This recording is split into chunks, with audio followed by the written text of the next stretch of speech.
आज देश में जंतर मंतर पे शिक्षा के लिए सबसे बड़ा प्रदर्शन हो रहा था, सबसे बड़ा आंदोलन हो रहा था। लेकिन उस आंदोलन के अंदर क्या हुआ, क्या नहीं हुआ, यानी कि उस आंदोलन के अंदर यह हुआ है कि जो स्टूडेंट थे उनके तो पड़े हैं भैया लट, पीठ पे, पिछवाड़े पे, हर जगह लट पड़े हैं। और जो इस आंदोलन को करने वाले थे ना, अभिजीत दीपके या सीजेपी पार्टी या आम आदमी पार्टी या कोई सी भी पार्टी क्यों ना, वो आराम से मौज मस्ती से अपने भैया तमाशा देख रहे थे।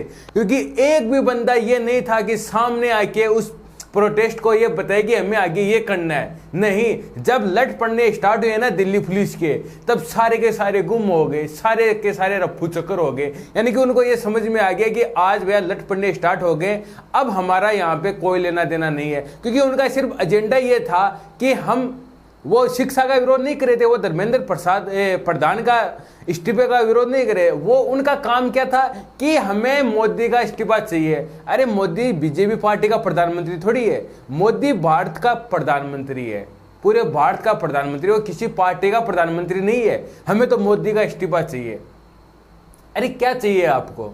आपको कुछ नहीं चाहिए, आपको सिर्फ अपनी फैन फॉलोइंग बढ़ानी है, इंस्टाग्राम के अपने फॉलोअर बढ़ाने हैं, बाकी दुनिया जाए बाढ़ में। यार आपके यार वहां पे जो करता धरता थे, आपके मंच पे आके लोग क्या बोल रहे हैं, नहीं समझ में नहीं आ रहा लोगों बोल क्या रहे हैं। वो सीता के पति का काम नाम लेके आपने पार्टी बना ली और अब आप नेता के पति का काम कर रहे हो।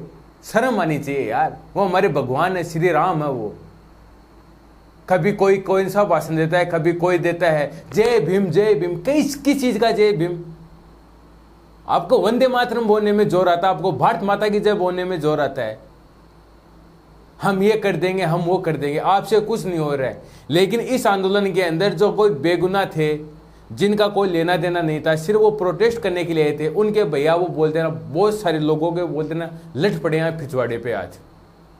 हाँ, जितनी लोगों की आस थी दिल्ली पुलिस को, उससे ज्यादा आ गए थे आज जंतर मंतर पे।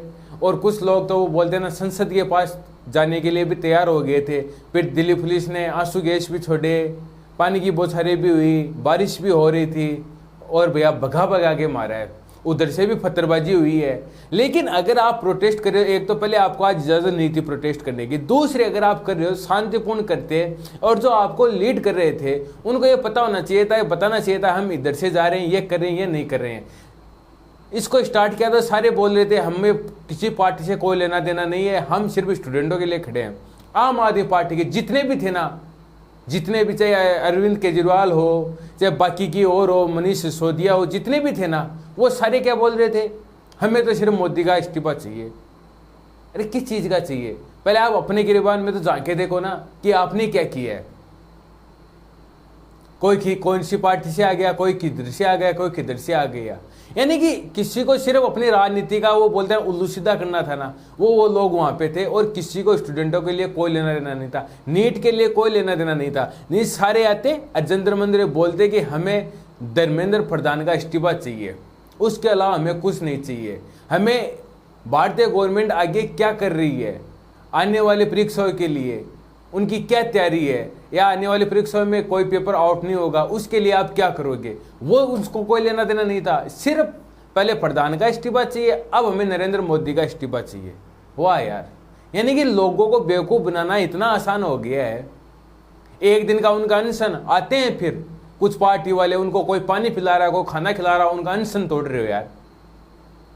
सोनम वांगचुक 20 दिन वहां पे प्रोटेस्ट में बैठे हुए थे, तब तो उनको पता था कि ये काम चल रहा है इनके नीचे। जैसे उनको वहां से उठाया, अस्पताल में लेके गए, उनको यही पता नहीं था कि हमें करना क्या है, हमारे आगे की रणनीति क्या है।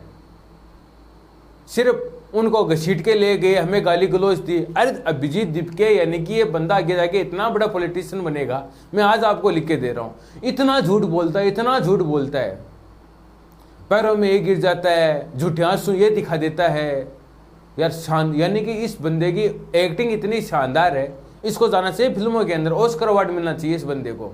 मेरे को ये बताओ, जो बंदा अमेरिका में बैठा हुआ है, जिसको बाहर से कोई लेना देना नहीं है, वो आके आपको कहां से इंसाफ दिला देगा यार?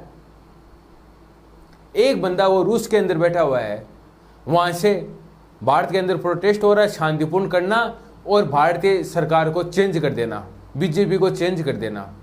वो एक वहां से गुल खिला रहा है, एक पता नहीं कहां से गुल खिला रहा है।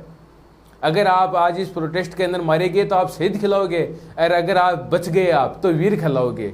ये तो वहां पे नारे लग रहे हैं यार। पता नहीं इस देश के अंदर क्या हो रहा है। लेकिन फिर बोलता हूं, जो बेगुनाह थे ना आज, उनके बहुत से लोगों के लगी है, उनके नहीं लगने चाहिए। किसी का सिर फूट गया, किसी का हाथ टूट गया, किसी का पैर टूटा है, ऐसा नहीं होना चाहिए था। लेकिन वो बोलते हैं ना, अगर आपके पास कोई प्लान नहीं है, आपके पास कोई नक्शा नहीं है, तो आपके साथ ये होगा। यानी कि आप यार बिन बुलाए मेहमान, वो बोलते हैं कोई किसी मेट्रो से जा रहा है, कोई किसी से चले गए। यानी कि रात को इतने सारे जंतर मंतर पे वो बोले इकट्ठा हो गए, यानी कि पुलिस को वहां गए, पता चल गया कि कल सुबह कुछ ना कुछ जरूर होगा। फिर उधर से पत्थरबाजी हो रही है, इधर से ये डंडे बरसा रहे हैं। और इसके अंदर मैं फिर बोलता हूँ, जो बोलते हैं ना, एक है जो सबसे बदमाश लड़का होता है ना, उसके नहीं लगती है। जो बदमाशी करके वो तो निकल जाता है। यहाँ पे लगती है जो बेगुनाह होते हैं ना, जिनको कोई पता नहीं है कि हमें करना क्या है या आगे हम क्या करेंगे, उनके वहाँ पे लट पड़े हैं आज। तो देखते हैं कि आगे की रणनीति क्या होगी, ये क्या लोग आगे वाले करने वाले हैं। क्या धर्मेंद्र प्रधान अपना इस्तीफा देंगे या नहीं देंगे, या इसके ऊपर संसद के अंदर क्या क्या चर्चा होगी। मल्लिकार्जुन ने भी इसके ऊपर सवाल उठाए हैं, राम मंदिर वाले ट्रस्ट पे भी सवाल उठाए हैं। तो देखते हैं कि आगे क्या होता है। लेकिन जो आज हुआ जंतर मंतर पे, वो निंदनीय है, ऐसा नहीं होना चाहिए था।